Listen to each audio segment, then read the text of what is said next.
안녕하세요. 나합격 유기농업기능사의 꽃쌤입니다. 관연도 기출문제 2014년도 같이 풀어볼게요. 기지현상의 대책으로 옳지 않은 것은?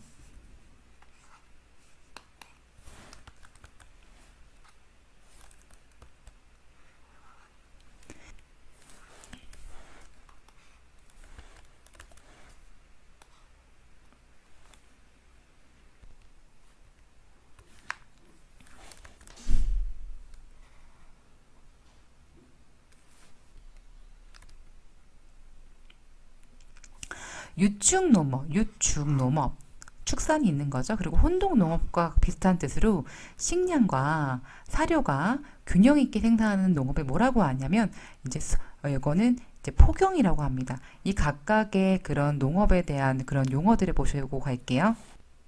소경은 원시적 약탈 농업이에요. 지력소 없이 이동하는 농업이고, 곡경은 넓은 적의 공유를 주로 재배하는 거고, 식경은 기업적 농업, 그 다음에 넓은 토지 한 가지 작물을 재배하는 거, 가격 변동 민감한 반응. 그래서 보통은 곡경, 식경 비슷하게 보기도 합니다. 포경, 지금 우리 답의 문제의 답이죠. 혼동 농업이고 적절한 종합으로 균형 있게 진역 소모를 막을 수 있는 방법이고요. 원경 문제도 많이 나옵니다. 집약적 하면은 원인 거죠. 단위 면적당 이제 수확량이나 이제 가격 경쟁력이 높은 그런 작물들을 이용해서 원예, 채소 가수 화해 이 세 가지를 근교에서 도시 근교에서 발달하는 그런 집약적 관리가 원경입니다. 그래서 이 다섯 가지는 조금 알아두셔야 될 것 같아요. 생물학적 방제에 속하는 것은 자 우리가 병해충 방제에서 이제 재배적 방제, 기계적 방제, 생물학적 방제 뭐 화학적 방제 여러 가지를 구분하는데 여기서 보시면 생물학적 방제는 윤작, 온도 처리, 그 다음에 병원 미생물의 사용 이렇게 볼 수가 있어요. 사실 윤작도 재배학적 방제에 속하는 경우가 많거든요. 근데 소토민 유사의 처리가 사실 제일 말이 안 되는 기계적 방제에 속하는 거예요. 그렇기 때문에 이제 소토 유사 처리가 여기에 답이 아닙니다. 4번. 양분의 흡수 및 체내 이동과 관련이 깊은 환경 요인은 수분입니다. 뭐든지 종자바라든지 식물이든지 수분이 기본적으로 있어야 돼요. 그래서 수분이 흡수, 이동, 이렇게 용해, 녹이는 물질이죠. 그러니까 수분은 가장 필요합니다. 벼에서 관수해, 물에 의한 피해가 가장 민감한 시기는 자 여기서 보시면 수인기입니다.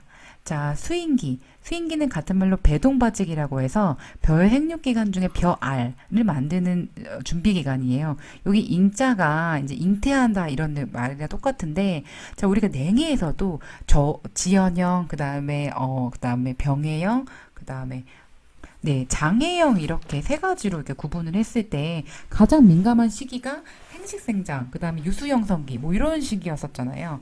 그랬을 때 그중에서 가장 더 민감한 시기는 수인기라고 보시면 돼요. 이렇게 생식세포가 이렇게 만들어지는 벼 알이 생성되는 그런 시기가 가장 민감합니다. 빛이 있으면 싹이 잘 트지만 빛이 없는 조건에서 싹이 트지 않는 종자 이거는 광발화성 호광성 종자를 얘기하는 거거든요. 보통 이거 호광성 종자를 이렇게 외우실 때 조금 어려운 거 부분은 다 종류를 외우기가 굉장히 사실 어려워요. 어떻게 외우시냐면 호광성 종자는 종자 자체가 좀 작아요. 담배 종자 작고요. 상추, 우엉 종자 굉장히 작아요. 사진 한번 찾아보시면 좋을 것 같아요. 그리고 이제 이 형광성 종자라는 빛이 있으면 발화가 잘 안 되는 종자예요. 조금 이게 낯설죠. 이 식물은 당연히 빛이 있어야 꽃이 피고 다루는 거 아니야? 하겠지만 발화할 때는 틀립니다. 싹이 될 때는 틀리다는 얘기예요. 이게 이 토마토 종자, 가지 종자, 오이 종자가 수박 종자 생각하시면 아시죠? 종자가 이 담배 상추 종자보다는 상대적으로 크거든요. 그렇기 때문에 이 종자들은 형광성, 크기로 조금 생각하셔서 기억을 하시고 화곡류, 사실 이 화곡류, 옥수수 이런 거는 식량작물이잖아요. 그쵸? 식량작물이라는 거는 주로 많이 먹고 그 다음에 어떤 환경에서도 다른 작물에 비해서 잘 자라는 거잖아요. 이게 식량작물이 되는 이유가 있습니다. 그래서 광이랑은 전혀 무관하게도 잘 싹트는 거는 화곡류, 옥수수, 콩가가 있구나라고 이 세 가지 이 9번 문제에서 요 딱 답만 외우지 마시고 이 해설의 종류까지 세트로 알아두세요. 일반적인 육묘 재배 목적으로 거리가 먼 것은 육묘라는 거는 어린 싹을 기르는 거예요. 그냥 밭에다가 그냥 바로 씨 뿌려 버리지. 왜 어린 싹을 따로 기를까 했을 때 이거는 조기 수확 빠르게 키우거나 집약적으 관리, 단위 면적당 수확량을 높이기 위해서 육묘 면적까지 좀 좁히는, 그리고 종자를 절약하는 이런 목적이 있고요. 추대 촉진은 아닙니다. 추대라는 거는 꽃대가 빨리 올리기 위해서 이제 온도 처리하거나 이랬을 때 발생되는 건데, 육묘 재배랑은 거리가 멉니다. 습해. 이제 토양이 이제 물이 많아서 이제 습해가 생길 수가 있어요. 이거에 방지 대책으로 거리가 먼 것은, 물이 많으면 물을 빼야죠. 그래서 배수를 해야겠죠. 그리고 객토, 이제 다른 토양으로 조금 흙을 바꿔주거나 과산화 석회, 여기에 이제 과산화 산소를 좀 넣어줍니다. 그랬을 때 대책을 해주고요. 미숙 유기물은 절대 시용하지 않아요. 미숙 유기물이라는 거는 아직 숙성되지 않은 거예요. 그래서 이거는 산소가 많이 필요하거든요. 왜냐면 이게 호기성 미생물이 이제 발효가 돼야 되니까 기체를 많이 필요로 해요. 그렇기 때문에 사실은 유기물 중에서도 완숙 유기물을 쓰셔야 되지, 미숙 유기물은 절대 좋지 않습니다. 답은 3번이에요. 바람에 의한 피해, 풍해의 종류 중 생리적 장애 양상이 아닌 것은? 병의 경우 수분과 수종이 저하되어 불임림이 된다. 이런 거는 장애형 냉해에 대한 냉이지 풍해에 대한 내용이 아니에요. 자, 풍해에 대한 1, 2, 3번 잠깐, 1, 2, 4번 잠깐 보고, 1, 3, 4번 잠깐 보고 갈게요. 풍해, 바람에 의한 피해. 기계적 상해 시 호흡이 증대됩니다. 바람이 많이 불면 호흡이 엄청나게 증대되고, 이걸로 인해서 이제 흔들리면 체내 양분 소모가 증대되고, 또 상처가 나서 건조하면 광산화 반응에서 고사하고 죽게 됩니다. 아까 1번과 마찬가지로 풍속이 강할 때 공기가 건조하고 증산량이 커지고, 커졌을 때 벼가 이제 백수, 하얗게 되는 현상이 발생된다는 거, 요거 기억하세요. 풍해에 대한 피해입니다. 자, 냉풍, 바람 중에서 아주 저온에 비한 피해는 체온을 저하시키고 냉해를 유발한다라는 걸 볼 수가 있습니다. 맹류나 벼를 재배할 때 성숙기에 발생하는 수발화 현상을 막기 위한 대책이 아닌 것은? 네, 이 기사 잠깐 볼게요. 농촌진흥청에서 벼의 수발화 저항성 유전자를 찾았다 이렇게 나왔는데, 여기에 수발화된 거예요. 자, 발화는 언제 돼야 되죠, 여러분? 싹이 우리가 파종을 해서 나서 발화가 돼야 되잖아요. 그런데 이제 물에 의해서 우리가 이제 발화가 되니까 이 저온에 의해 이렇게 도복이 됐을 때 이 식물 자체에 이렇게 달려 있잖아요. 지금 탈곡도 안 했는데, 그랬을 때 이렇게 발화가 된 거예요. 그럼 이게 상품 가치가 전혀 없겠죠. 그래서 우리가 수발화는 무조건 예방을 해야 됩니다. 네, 그래서 이런 현상을 막기 위한 대책으로는, 자, 벼의 경우 유효 분열 초기에 3~5cm 깊이로 물을 깊게 데워주고 생장 조절제인 세리타드 잎제를 살포한다. 네, 그래서 유효 분열 초기에는 물을 깊게 데워주진 않고요. 그래서 세리타드 잎제가 도복 건강약이긴 하지만 유효 분열 초기에 주진 않습니다. 답은 1번이고요. 자, 이제 우리가 맹류나 벼에 재배할 때 사실은 조숙종 이렇게 빨리 이제 수확하는 게 제일 좋거든요. 그래서 성숙기가 빠른 보리를 재배하거나, 조숙종이 사실 수발화 위험이 적기 때문에 조숙종을 더 키우기 위해서 노력을 해야 되고, 도복이 되지 않도록 재배 관리를 해야 됩니다. 답은 1번이에요. 다음 작물에서 요수량이 가장 적은 작물은, 요수량이라는 거는 물을 필요로 하는 요구량이라고 해요. 그래서 작물이 건물 1g을 생성하는데 소비된 수분량을 얘기하는데, 이것도 외워두셔야 돼요. 이거 정의도 나옵니다. 그래서 밀은 이제 1g 생산하는데 513g의 수분이 필요하고, 메밀은 368, 보리는 534, 수수는 320인데, 이걸 이제 보면은 요수량이 가장 적은 거는 이제 사실은 여기 봤을 때 수수인 거죠.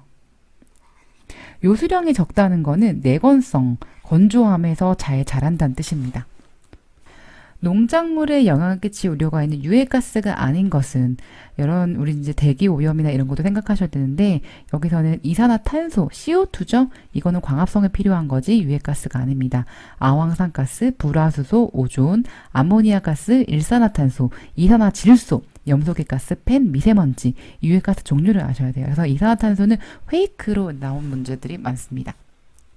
경운에 대한 설명으로 틀린 것은, 경운은 뭐죠? 땅갈기죠. 경토를 부드럽게 하고, 경토라는 건 좀 딱딱한 토양을 얘기를 합니다. 그래서 토양의 물리적 성질, 알갱이, 그 다음에 표면적으로 보이는 그런 성질들을 개선해서 잡초를 없애준 역할을 하고요. 그러니까 적절한 경우는 잡초를 없애줍니다. 그리고 유기물의 분해를 촉진하고 이렇게 이렇게 여러 가지 유기물의 덩어리가 있을 부분은 이렇게 뿌개서 그런 분해시킨 역할을 하는 거죠. 물리적으로. 그리고 토양 통기성을 조장해서 통기성을 적절하게 이제 늘어나게 하거나 해충의 서식지를 이제 죽이는 역할도 합니다. 적절한 경우일 땐 그래요. 해충과 잡초는요. 그리고 이제 사실은 이 천경과 심경이 있는데 천경은 정말 얕게 가는 거거든요. 근데 답이 4번이 틀렸어요. 이거는 심경에 대한 설명입니다.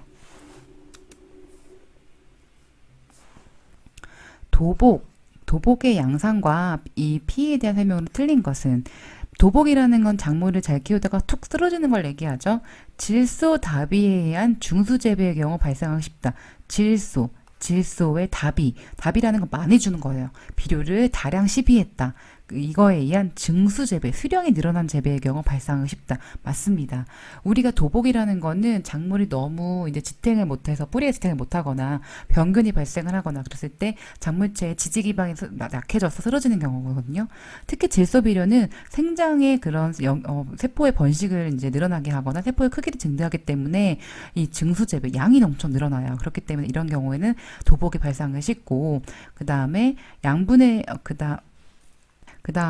좌절이 이제 전체적으로 쓰러지는 거, 만곡도복은 이제 조금 쓰러지는 거를 얘기하는데, 좌절도복이 만곡도복보다 피해가 크고, 양분의 이동을 저해시킵니다. 그럼 작물이 쓰러지잖아요. 그쵸? 그럼 꺾이는 부분이 생길 때, 이거에 대한 이동이 그 안에서 이제 작물의 영양분이나 이런 성분들이 이동하는 게 저해집니다.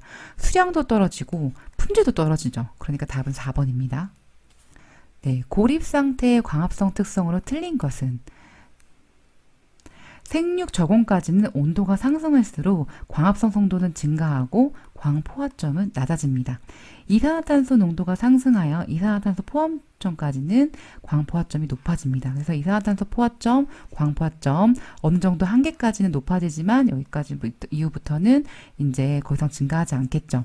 온도, CO2 등의 제한요인이 아닐 때 C4 식물은 C3 식물보다 광합성률이 2배에 달한다. 뭐 정확한 숫자는 아니겠지만 C4 식물은 탄소가 4개짜리죠. 그래서 일반적인 C3 식물보다는 광합성 효율이 더 좋습니다. 냉량한 지대는 이제 추운 지방을 얘기하죠. 온난한 지대는 따뜻한 데인데 추운 지방에서는 온난한 지대보다 더 강한 일사가 요구된다. 이게 더 맞는 거죠. 추운 지대에서는 온도가 조금 약할 수가 있잖아요. 그렇죠. 그렇기 때문에 더 강한 일사를 통해서 광합성의 효율을 높여줘야 됩니다. 휴한지에 재배하면 지력 유지 증진에 가장 효과적인 작물. 자, 우리가 뭐 산포식 재배 이렇게 얘기했을 때 작물의 그런 전체 면적, 재배 면적 세 등분을 나눴을 때 하나를 아무것도 재배 안 하는 그런 것들을 얘기를 했었어요. 그래서 이 휴한지 여기다가 콩가 작물을 심으면 이제 개량 산포식이라고 합니다. 그래서 콩가 작물 여기 보시면 클로버가 콩가 작물이고요. 알파파, 자주개자리, 배치, 갈퀴나물 이런 것들이 이제 콩가 작물의 예라고 볼 수가 있고요. 그 다음에 밀은 화분가, 보리도 화분가, 고구마는 맥곡가 작물입니다. 밭의 관계시, 밭에다가 이제 물을 줬을 때 재배상의 유의점으로 틀린 것은 자, 관계를 하면 비효용 효과를 높일 수 있어서 다비 재배가 유리하다. 관계를 하면은 이제 비료를 더 많이 이용할 수가 있고 비료를 녹일 수도 있고 하기 때문에 다량의 비료를 시비했을 때도 유리하고 가능한 수익성이 높은 작물을 밀식할 수 있다. 그쵸? 밀식할 수 있고 식재 토양에서는 약간 이제 토양의 점질이 많은 토양에서는 휴립 재배가 좋죠. 휴립이라는 건 이랑을 만드는 재배를 하는 거예요. 이랑입니다. 이렇게 이랑을 만들어서 재배하는 휴립이라고 하고요. 평유라는 거는 평평한 이렇게 이랑 없이 평평한 그런 토양에다가 작물을 심는 거를 평유 재배라고 합니다. 그래서 밭 관계할 때 특히 식질 토양에서 배수를 잘 위해서는 이렇게 휴립 재배를 하고요.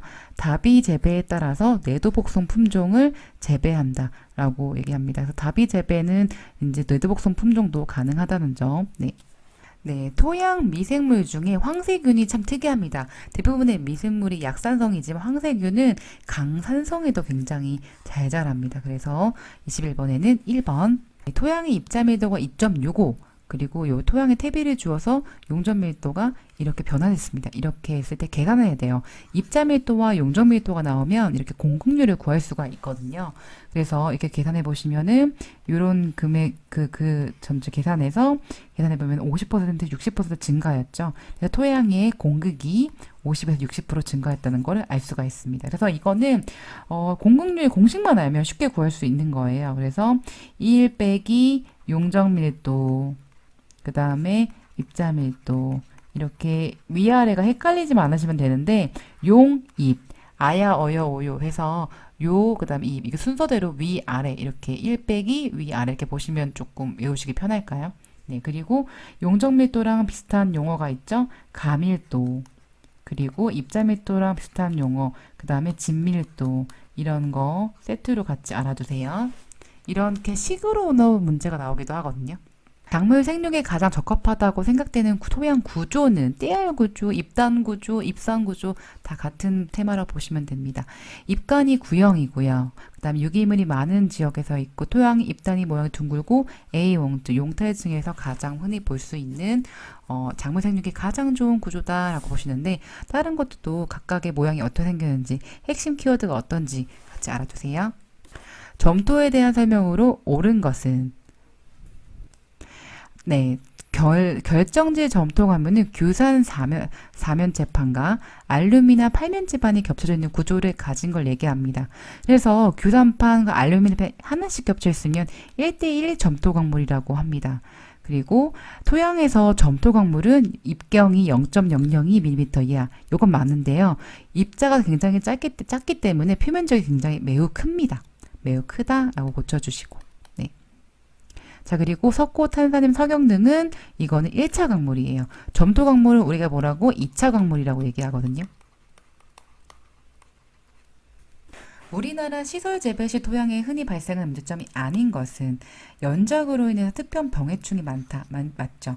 그리고 이씨, 전기 전도도 그러니까 비료가 많은 거예요. 그래서 염류질적 현상이 많이 발생하고, 자, 그다음에 특정 양분 집적 또는 부족으로 영양 생리장애가 많은 게 시설 재배의 특징입니다. 3번은요, 이거는 노후화 논에 대한 특징입니다. 논토양의 일반적 특성은 자, 유기물의 분해가 밭보다 빠르지 않습니다. 밭토양은 산화적 특성을 갖고 있고요. 논토양은 환원적, 이렇게 물의 담수가 된 특징을 갖고 있기 때문에 환원의 특징을 많이 갖고 있어서 보다 이제 부식이 빨리 분해가 되지 않습니다. 2, 3, 4번 보고 갈게요. 담수하면 위에는 산화층, 아래는 환원층을 구분되고요. 담수했을 때 pH가 원래 산성인 그런 논은 산성 토양이 이제 알칼리성이 되고 알칼리성 토양은 산성이 되고 약간 중성 쪽으로 가는 역할을 합니다. 그리고 유기물의 존재는 담수 토양의 산화원화 전위를 높이는 결과가 된다는 거 이것도 발표해서 알아두세요. 우리나라 전 국토의 3분의 2가 화강편마암으로 구성되어 있어요. 이러한 종류의 암석은 토양 생성 과정 인자 중에서 어느 것에 해당할까요? 자, 이런 것들은 우리 자체 토양이죠. 그러니까 이제 모재에 해당합니다.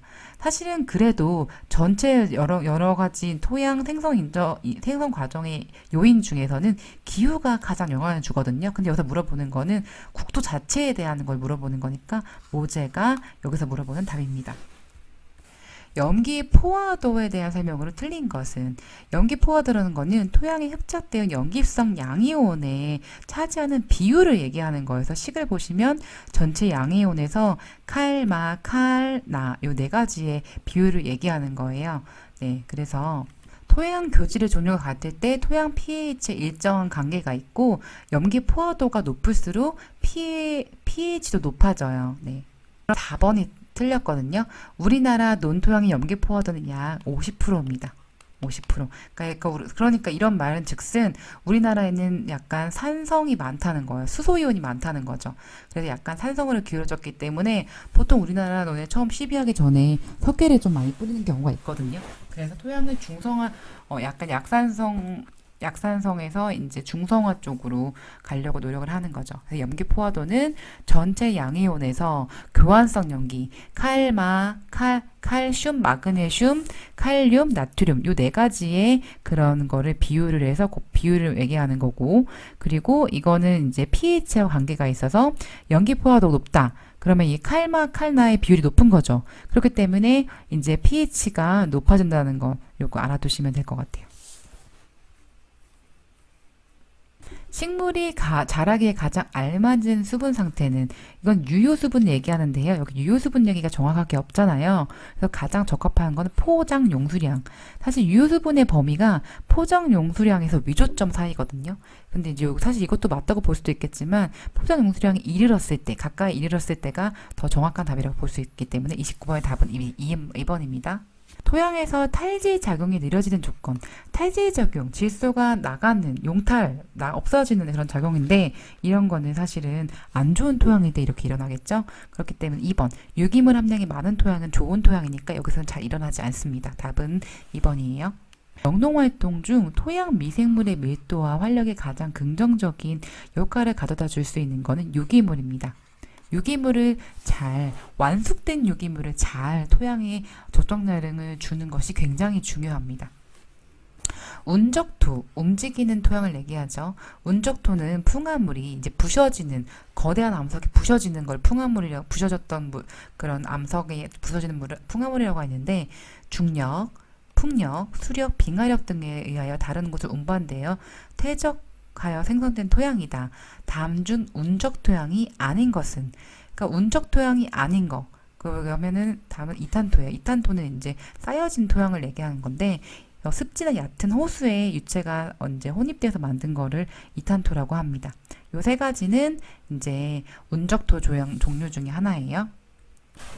용적 비중, 가비중이 1.3인 토양의 10아르당 작토 깊이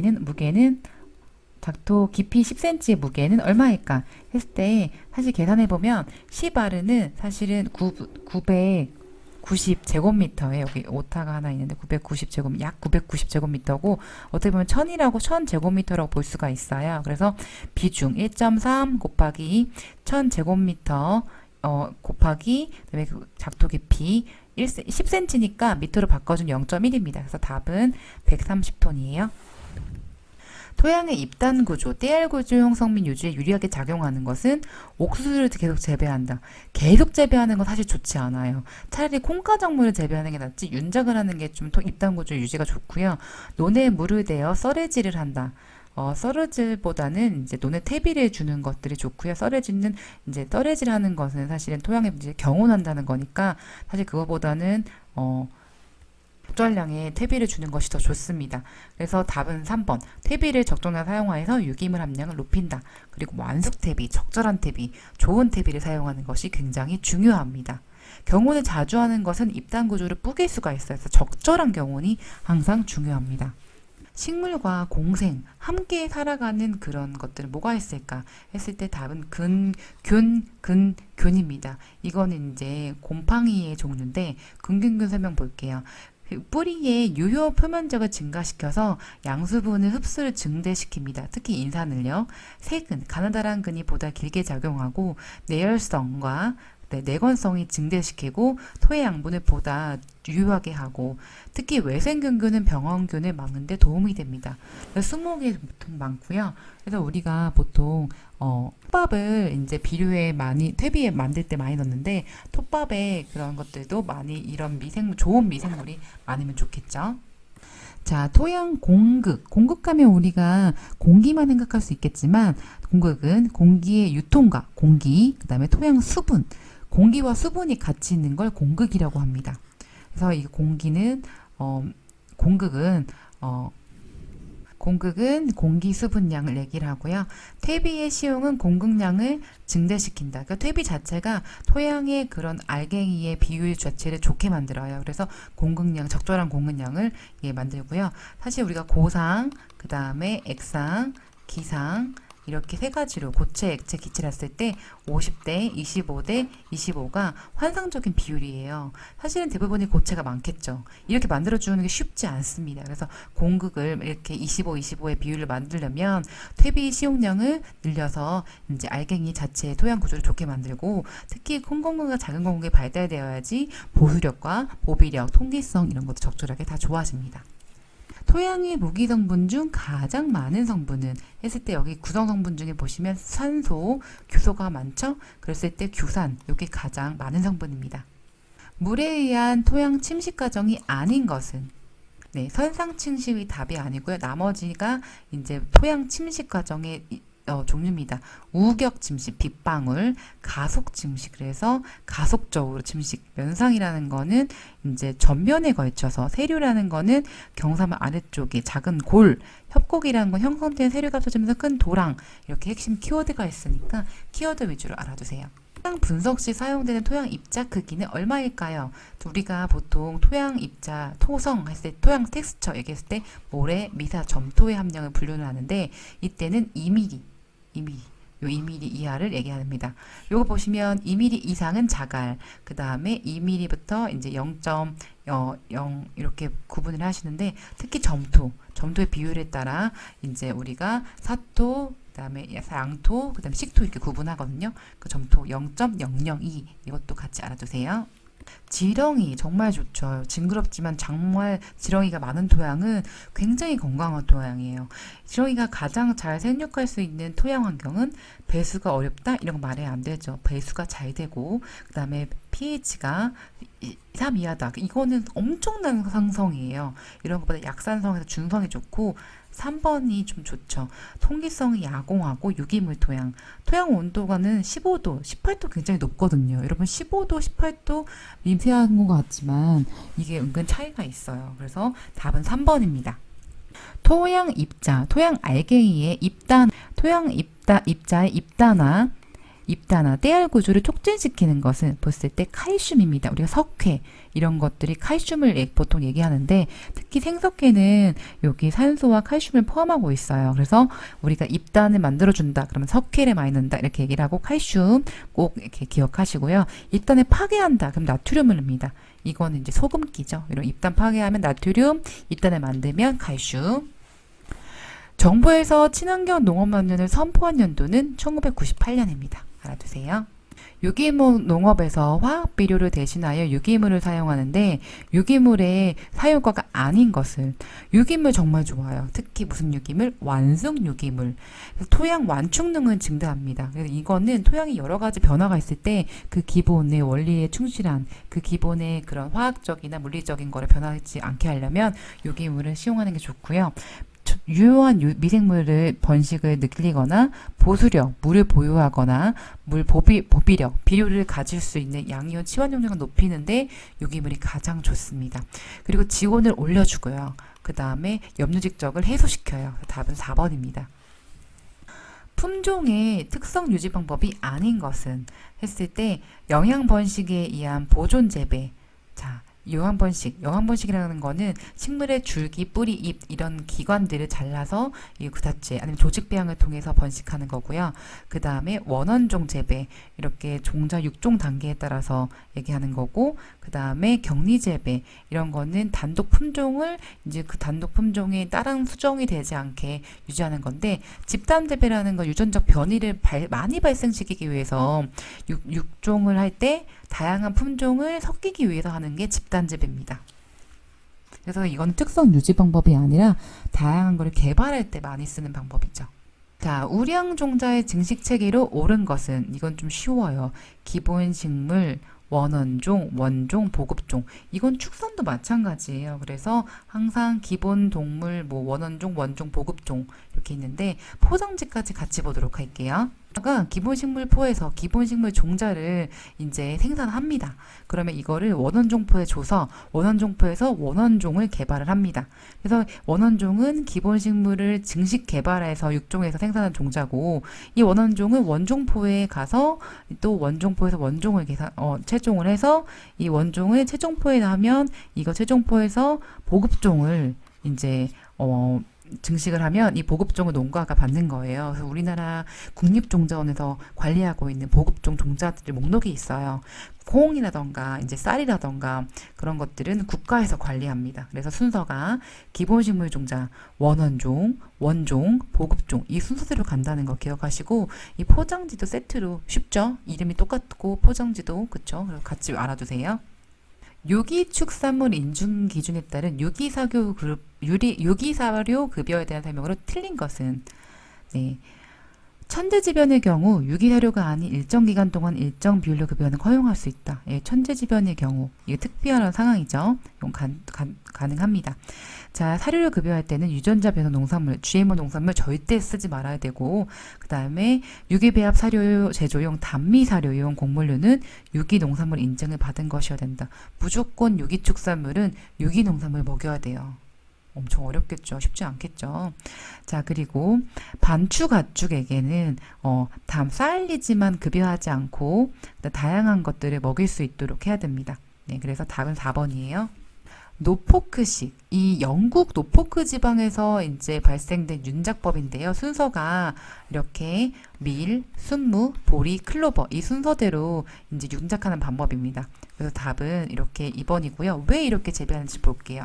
자, 밀은 식량작물이고요. 이렇게 밀을 재배했을 때는 지력이 숫어야 됩니다. 그리고 중경, 순무가 굉장히 크잖아요. 그래서 중경을 하거나 이거는 이제 배추과 채소이기 때문에 다비작물, 비료를 많이 줄 수도 있기 때문에 지력을 증강시키고 또 다시 보리를 재배하면 사료작물, 그다음에 잡초가 증가됐을 때 다시 클로버를 해서 녹비작물, 지력을 증강시키고 질소 고정을 시키는 그런 역할을 합니다. 그래서 이렇게 번거로운 윤작을 통해서 이렇게 식량과 사료의 생산을 이제 균형 잡히게 얻는 그런 효과가 있습니다. 그래서 이런 거는 조금 농민이 체계적으로 관리해야 되는 어려움이 있지만 토양이나 전체적인 생산 연명에서는 좋죠.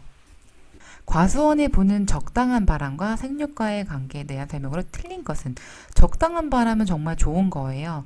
양분 흡수를 촉진하고 광합성을 촉진하고 증산장을 촉진한다. 동해 발생은 이제 나쁜 거죠. 네, 사실은 그래서 이런 거는 좋진 않은데 양분 흡수를 촉진하게 되면은 이제 사실은 적절한 그 생육 환경이 더 원활해지고 강합성도 마찬가지고 증산작용이 촉진되면 더 양분 흡수를 촉진하게 해주는 그런 힘을 갖추게 되거든요. 그래서 적당한 바람은 굉장히 좋습니다. 네, 퇴비. 퇴비가 사실은 요새 굉장히 이슈인데 퇴비가 이제 잘 숙성이 되는지 이 부속도 검사가 굉장히 중요합니다. 근데 이것 중 아닌 것은 답은 3번이에요. 자, 퇴비는 보통 관능적으로 색깔을 보거나 형상을 보거나 냄새, 수분 함량 이런 것들을 파악하거나 탄지비, CNU를 판정하거나 이렇게 생물 판정법, 지렁이, 바라시움, 식물을 길러본다거나 이런 것들을 하고 있습니다. 보통은 관능적인 방법이나 탄지비를 많이 씁니다. 유기재배 시 작물의 병해충 제어법으로 가장 적합하지 않은 것은 유기재배죠. 그렇기 때문에 토양 소독을 화학적으로 하는 것은 가장 틀립니다. 과수의 전정 방법에 대한 설명을 옳은 것은 답은 2번입니다. 갱신 전정은 정부 우세 현상으로 결과모지가 원줄기부터 멀어져 착화되는 과실의 품질이 불량할 때 전정하는 방법이에요. 갱신한다는 얘기, 이런 얘기로 합니다. 다른 답은 여기 예시가 있습니다. 한번 보세요. 답전 윤환, 답전, 논이죠. 전, 밭이죠. 논과 밭의 윤환, 번갈아 가면서 체계로 이런 걸 했을 때 유기물이 분해되어 무기태 질소가 증가하는 현상. 그쵸? 논에서 밭으로 갑니다. 그럼 말리는 거죠. 그랬을 때 건토 효과입니다. 답은 3번이에요. 다음 중 CN율이 가장 높은 것은, 그러니까 CN율이 높다. 그래서 유기탄소, 질소의 비율이 높다. 톱밥입니다. 보통 톱밥, 그 다음에 이제 뭔가 개분, 돈분 이렇게 섞어가지고 퇴비를 만드는데 CNU 톱밥. 그렇기 때문에 이 톱밥이 지금 보면 굉장히 높잖아요. 보통 퇴비가 25에서 35의 CNU를 가져야지만 좋은 그런 퇴비라고 보는데 톱밥만 넣게 되면 CNU가 너무 높기 때문에 이제 이런 건 질소 기하 현상이 오게 됩니다. 그래서 다른 것도 적절하게 섞어서 미생물까지 넣어서 그래서 이제 적절한 미생물의 수가 많은 그런 퇴비를 만들어야 됩니다. 유기식품 등의 인증기준 등에서 유기농산물 재배 시 기록 보관해야 하는 경영자료로 틀린 것은 유기번영 종자 GMO 말을 안 되죠. GMO는 절대 쓰지 말아야 됩니다. 이거 알아두세요. 윤작의 효과로 거리가 먼 것은 윤장, 돌려짓기죠. 그래서 한 토지에 여러 가지 작물을 순서대로 재배하는 걸 얘기해요. 이 효과가 뭐냐면, 네, 윤작이 사실은 자연재해나 시장 변동 위험을 분산시킨다.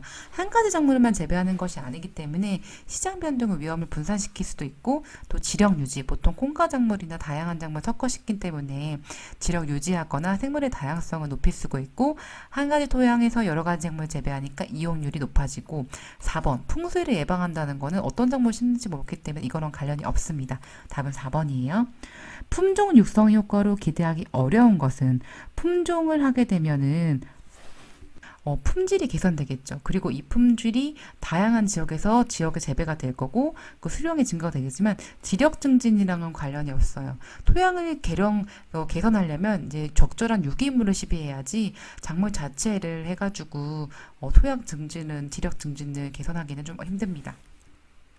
유기 재배 시 과수의 토양 표면 관리법 보통 세 가지로 보거든요. 청경법 아주 깨끗하게 하는 거, 초생법 풀을 기르는 거, 부초법 이렇게 있는데 플라스틱 멀칭은 비닐 멀칭이잖아요. 그래서 이거는 유기 재배에 적합하지 않습니다. 유기축산물 생산을 위한 사육장 조건 이런 문제 나오면 사실 땡큐예요. 유기축산물 어떻게 기르는지 몰라도 딱 보면 알거든요. 축산 옮기기 등은 청결하게 유지한다. 맞죠? 케이지 사육 절대 안 됩니다. 케이지에 가둬있는 그 닭을 생각해 보세요. 얼마나 힘들어 보일까요? 물론 그거는 재배 사육하는 조건에서는 효율적이지만 유기축산에서는 동물의 최선의 행복을 생각해야 되기 때문에 케이지는 적당하지 않고요. 사료와 음수, 물에 접근이 용이해야 되고 축사 바닥이 부드러우면서 미끄럽지 않아야 된다는 점 알아두세요. 예방관리에도 불구하고 가축의 질병이 발생한 경우에 어쩔 수 없는 경우죠. 수의사의 처방하에 질병 치료할 수 있다. 이때 동물용 의약품을 사용한 가축은 어쩔 수 없이 사용한 거죠. 이 해당 제품의 휴약기간이 최소 몇 배가 지나야지만 다시 유기축산물을 인정할 수 있나 했을 때 휴약기간이란 거는 어쩔 수 없이 이제 식용으로 사용되는 축산물을 생산하는 동안에 동물용 의약품을 일정 기간 사용을 금지하는 기간인데 몇 배가 지나야 되냐면 2배가 지나야 됩니다. 2배가. 한 포장에서 연작을 하지 않고 몇 가지 작물을 특정한 순서로 규칙적으로 반복적으로 재배하는 것을 크게 돌려짓기, 윤작이라고 합니다. 사실 윤작 안에 간작도 있고 뭐 답전이나 교유작이 있지만 구체적인 걸 묻지 않았죠. 그렇기 때문에 전체적인 큰 틀을 봤을 때 윤작, 돌려짓기라고 생각하시면 됩니다. 여러분